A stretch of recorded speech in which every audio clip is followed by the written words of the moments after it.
Right, well, hello, good afternoon, everyone, and thank you for joining me on today's webinar, the Christmas Survival Guide, How to Avoid a Financial Hangover. My name is Jason Butler, and I'm the Head of Financial Education here at Salary Finance. Now, if you're not aware, Salary Finance is an employee benefit that's available to you. And we're on a mission to get people out of debt and into savings so that they can improve their financial well-being. We offer a range of products, including things like affordable loans, which are repaid through your salary, as well as the ability to save money directly from your wage as well.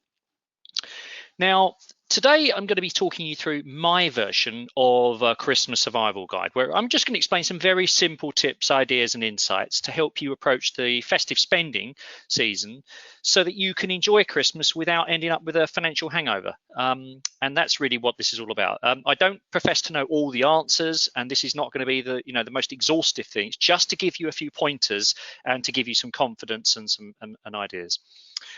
Just a quick thing before we get into the nub of the presentation. This content is merely for general guidance and educational purposes, and it's very generic in nature. Now, at Salary Finance, we don't offer personal financial advice. So if you are struggling with problem debt or financial issues and you want some personalized help, you can contact your local Citizens Advice Bureau and ask to speak to one of their money guidance counselors. That's free and they will help you. There's no need to suffer in silence, or if you know someone like that. But if you need more complicated advice on your overall financial situation, then you should approach a regulated financial advisor, ideally an independent financial advisor, to give you some specific help. There may be a fee payable for that. Okay, so let's get into this. Now, Christmas is it's a time of celebrating and sharing with family and friends, and that's great, but we know it can also be a time of temptation, of excess, of sometimes unmet expectations, and also peer pressure. And there can be stress, and let's be honest, relationship friction. If you put together family that haven't been together for a long time, or friends for a prolonged period of time, you can get friction from that. So the first thing I want to really just deal with is just deal with this issue of what may have been the very best Christmas that you ever had, because we know at this time of the year it's really easy to overspend and end up in debt or burning through precious savings with very little to show for it, and that often can lead to feelings of regret, shame, worry, and frustration. So if you can think about the most special Christmas you ever had, the chances are it wasn't actually expensive presents or swanky restaurants or most expensive wine in the world that made it special. And if you can think about the components that made something special, hopefully you can focus on what that is again. And again, knowing what's important, you'll see as a key theme. So let's just move on to the first poll question, because I just want to get a sense of how you think that Christmas might affect your financial well-being. So we've got 4 choices here. Not at all, I've got it all covered. A little, I only spend a little bit more. A fair bit, I tend to run down savings or build up a little bit of debt this time of year. Or a lot, I tend to get carried away and blow my savings or end up with significant debt. So it's all anonymous. I'm just going to launch the poll there. So vote away.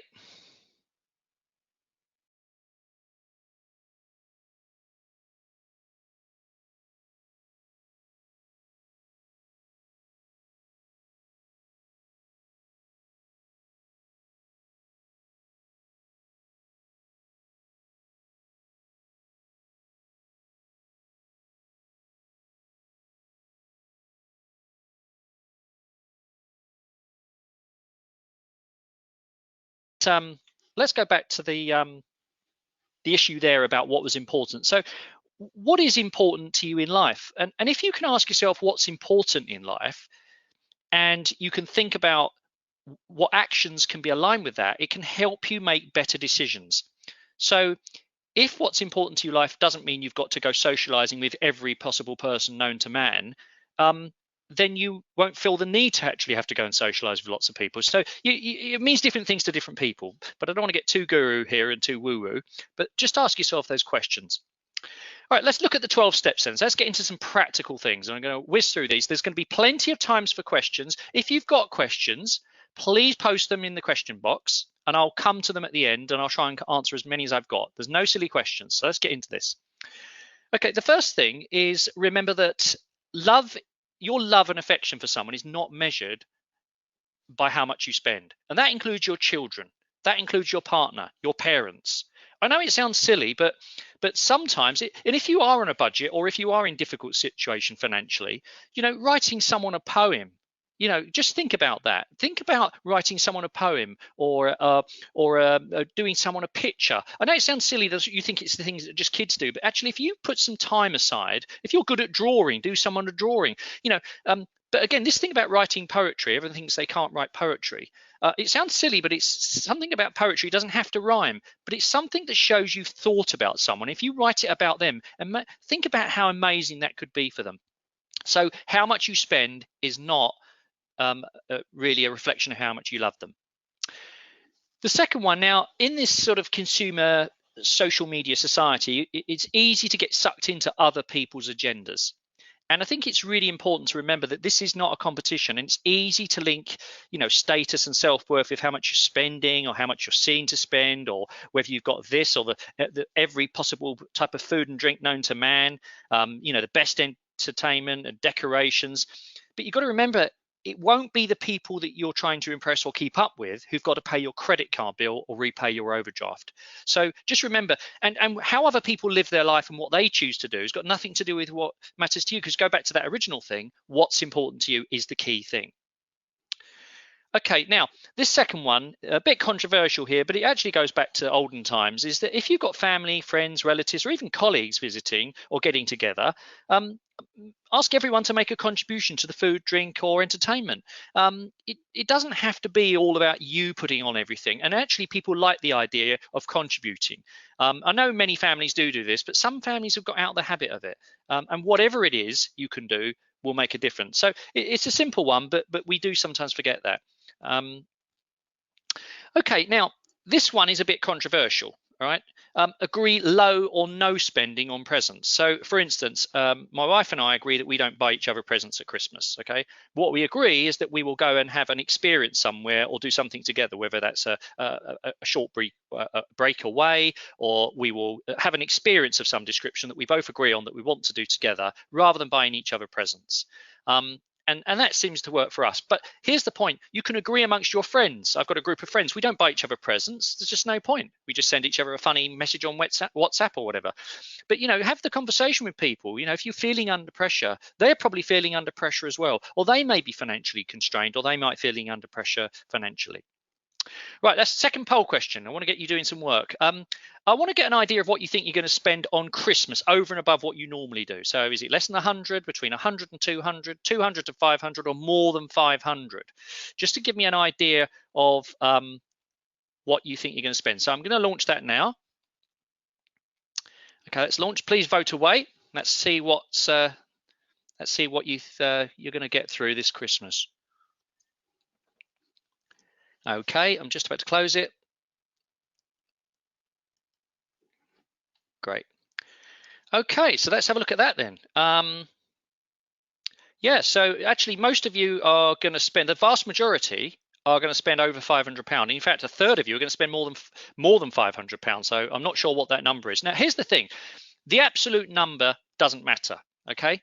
What matters is what you spend relative to your resources and what you're earning, or what you expect to earn in the future. So I think that's quite an important issue there, is having some sense of what you think you're going to spend or what you should spend.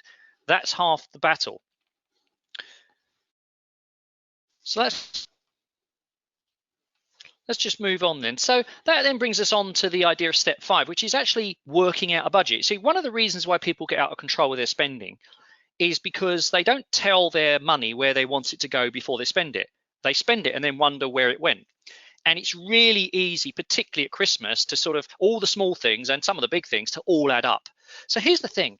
If you can create a reasonable budget, or I call it a spending plan, based on what you can afford to spend, including the related extras, and it might sound old school, but actually working out what you can afford to spend and then fitting the spending to the number you come up with is the simplest way to avoid overspending.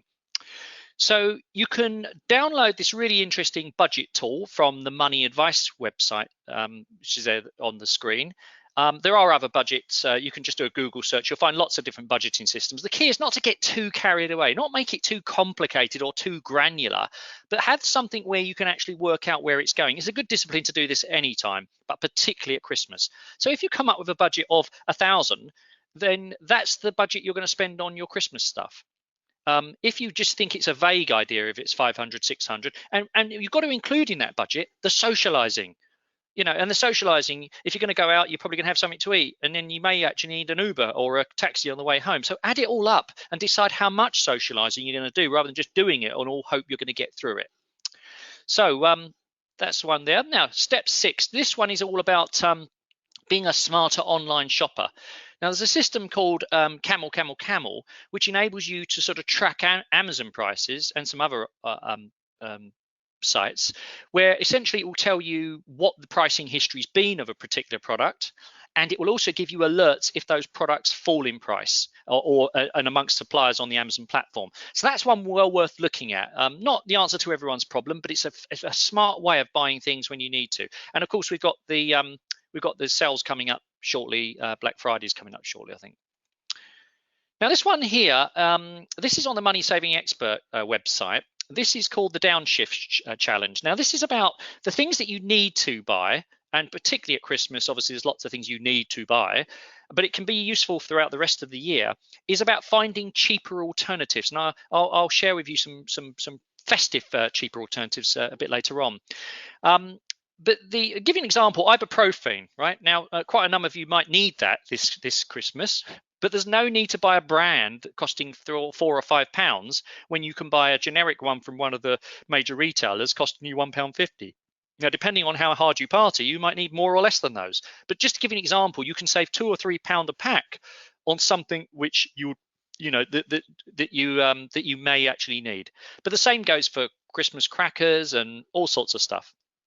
So take the Downshifting Challenge, and that's on the Money Saving Expert website. Now, the next thing is working out between what you really must or need to spend versus what you've got available. You've then got to say, okay, if there's a gap, how am I going to meet that? There's only 2 ways that you can meet that. Either cut some spending out to bring it into balance, or use savings or get into debt or use debt to fund the difference. Now, just be clear, I do not recommend that you take debt to fund your shortfall. And I'll come back to the use of debt in a minute. But you've got to make that conscious decision. And it might be that you've had a really heavy year and you've done a hell of a lot and you've had all sorts of issues and you feel that you want to have a bit of blowout at Christmas, but you make a conscious decision how you're going to fund that gap, because drawing from savings is a conscious decision. Now, this next thing is really about, once you've worked out that gap, you've got to decide if you are going to get into debt, you've got to avoid anything that's expensive. So avoiding payday loans, avoiding overdrafts, and avoiding store cards. Now, it might be that you can apply for an interest-free credit card that doesn't charge you any fee for purchases, and that is interest-free for several months. Now, that might make sense for you if you've got a bonus that you're pretty sure about, or there's another windfall or cash that's coming in early in the new year. So that only makes sense if you feel that you're going to be able to clear it off before the interest rate period finishes. But don't forget, even if it's interest-free or very low interest, it's still got to be paid back, and that's a drain on your cash flow and your ability to save money. So just be very smart about how you're actually going to fund the difference.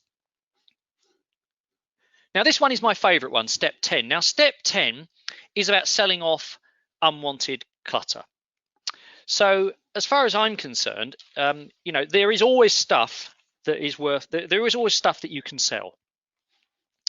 And most of us have got possessions that we don't use. And if you sell them off online, or probably not this time of the year at a car boot with the way the weather is, but you could use that to fund your future Christmas spending. And you'll be amazed at how much you can raise from this stuff. So why not offer your unwanted stuff to anyone that you know? And the other thing you can do is, if you don't have a lot of stuff to sell, or you don't have enough, why don't you offer your family and friends to do that service for them, to sell off their unwanted stuff if they haven't got the time or the inclination to do it, and sort of go halves or 60-40 on the proceeds. I know someone who was having a massive clear out. They got their neighbour involved, and the neighbour said, well, you can have, there's loads of this stuff here we don't want. If you can sell it, we'll go halves on it. And they raised £800 each from selling the neighbour's stuff. Wish I'd known them. That's a good one. So there's always a way of raising money. So let's do a quick poll question here. How much cash do you think you could raise by selling off unwanted stuff at home? So nothing, it's all rubbish, around 500, perhaps up to 1,500, or more than 3,000. So let's now just launch that. Vote away. This is the moment of truth. I want you to be truthful, think hard about stuff in the drawers, the attics, that room you're never going. Okay, I'm just about to close. Last few seconds. Okay, so over 60% of you have got stuff you could sell that you could turn into cash.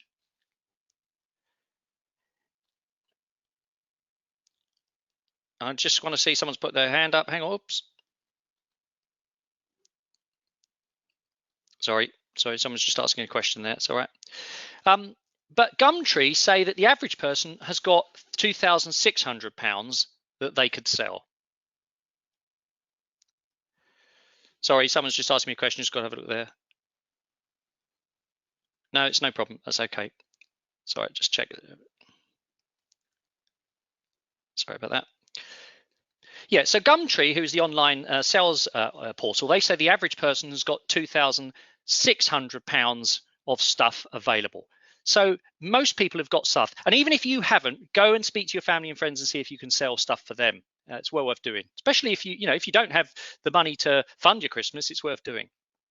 Now, this is another good website, just to throw this one in. MazumbaMobile.com is a really good website that enables you to buy and sell electronic kit, mainly mobiles, tablets, and laptops, and watches, actually.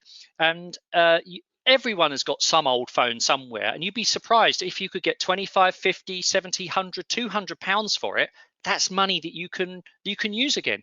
And you can also buy newly refurbished, not so old kit from them, sometimes with warranty, for a fraction of what you'd pay for a normal phone. I mean, there's iPhone X's on there. I think I had a look the other day, which are normally £1,100, which are for about £400. I'm not saying you want an iPhone X, but I'm saying there's a big saving compared to buying one on a contract or buying it outright.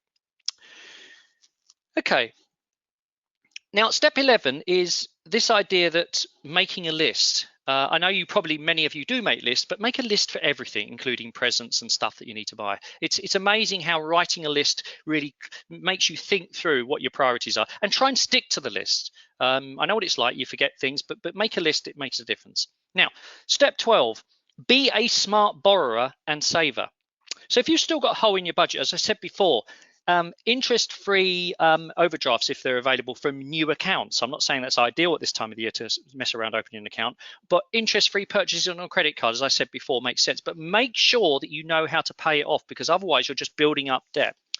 Now, if you've got existing debt in the way, which is, is a sort of hanging over you, then you might want to think about seeing if Salary Finance can replace that loan and reduce the cost of that debt.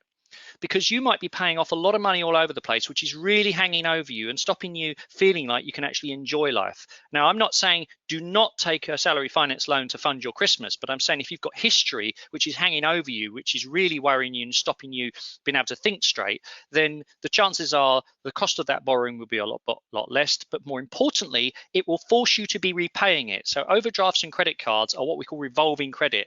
There's no actual formal repayment period, whereas salary linked loans are repaid directly from your salary, and you repay them in the term that you agree.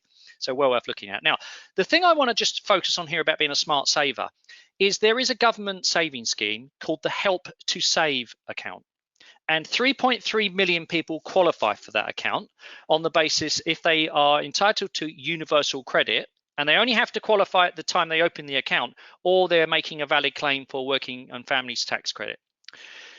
Now, the way it works is that you can save between £1 to £50 a month up to a 2-year period, and the government will give you 50% of whatever you have put in that account, even if you've taken the money out in the meantime. And the same will appear from year 3 and 4.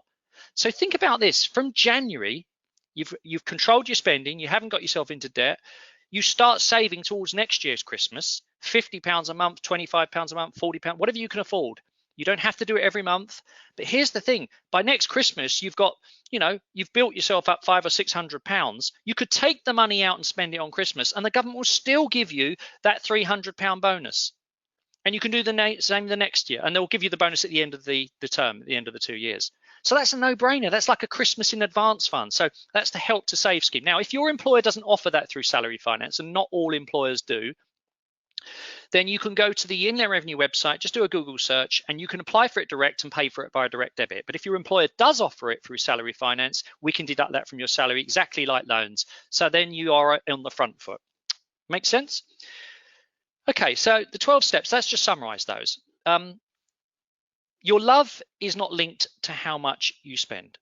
It's really simple. It's not a competition. It doesn't matter what other people are doing. Let them get on with it. Their values and their resources are different. Ask for contributions from family and friends if you're having get-togethers or whatever. And share cabs, that sort of stuff. Agree a spending limit possibly with people that you can talk honestly with, or no presents. Make a reasonable budget. Now, the word reasonable is reasonable for a reason. Don't give yourself such a difficult budget that you'll never stick to it, and then you feel like a failure. And be a smart shopper. So the things you do need to buy, try and buy them smartly, as I showed you there on the website. And try and choose cheaper alternatives for all the basics and all the things that you're going to need. And, think about, if you've got a gap between what you've got and what you want to spend, you've got to think about how you're going to spend it, how you're going to deal with it. And avoid...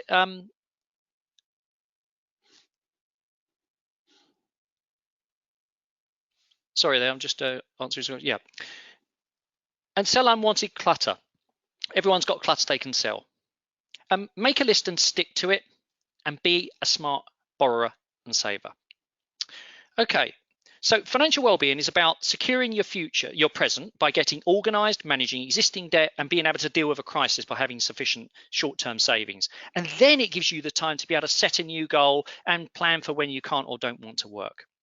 So that's what financial well-being is. We've got a load of resources we can help you. Depending on how your employer is set up, you should be able to access our Learn material. And there are 2 box sets, Season 1 and Season 2, which is about taking control of money. And the other is about building personal wealth. And you can listen to me to your heart's content, explaining all the basics in short, simple, easy to understand videos. We've written a series of guides about everything from how to handle a pay rise to buying a house to funding children. So we've got something for everyone, and we've got tools on there that you might find useful. So time for questions. So let's have a look at our first few questions we've got. So what's the first one we got here? Does my employer offer assistance in opening the Help to Save account? I don't know which employer you work for, Kiwiki.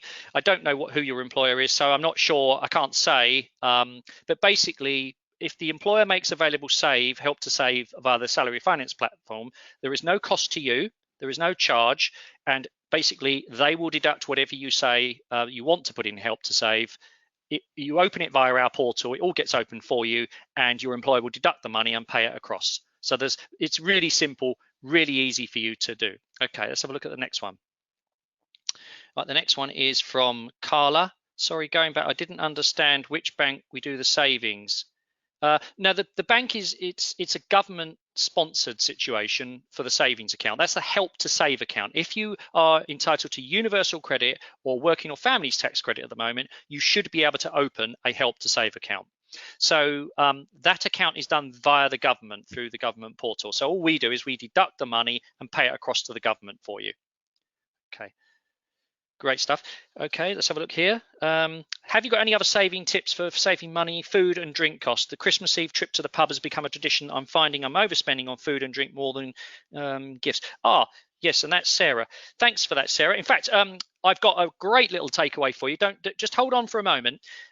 Which have just come out this month with their best buys. Top end champagne, they reckon. If you want to buy the most expensive champagne, forget the 40 and 50 pound bottles. They reckon that the Waitrose Brut champagne at 20 pound is one of the best high quality champagnes you can get.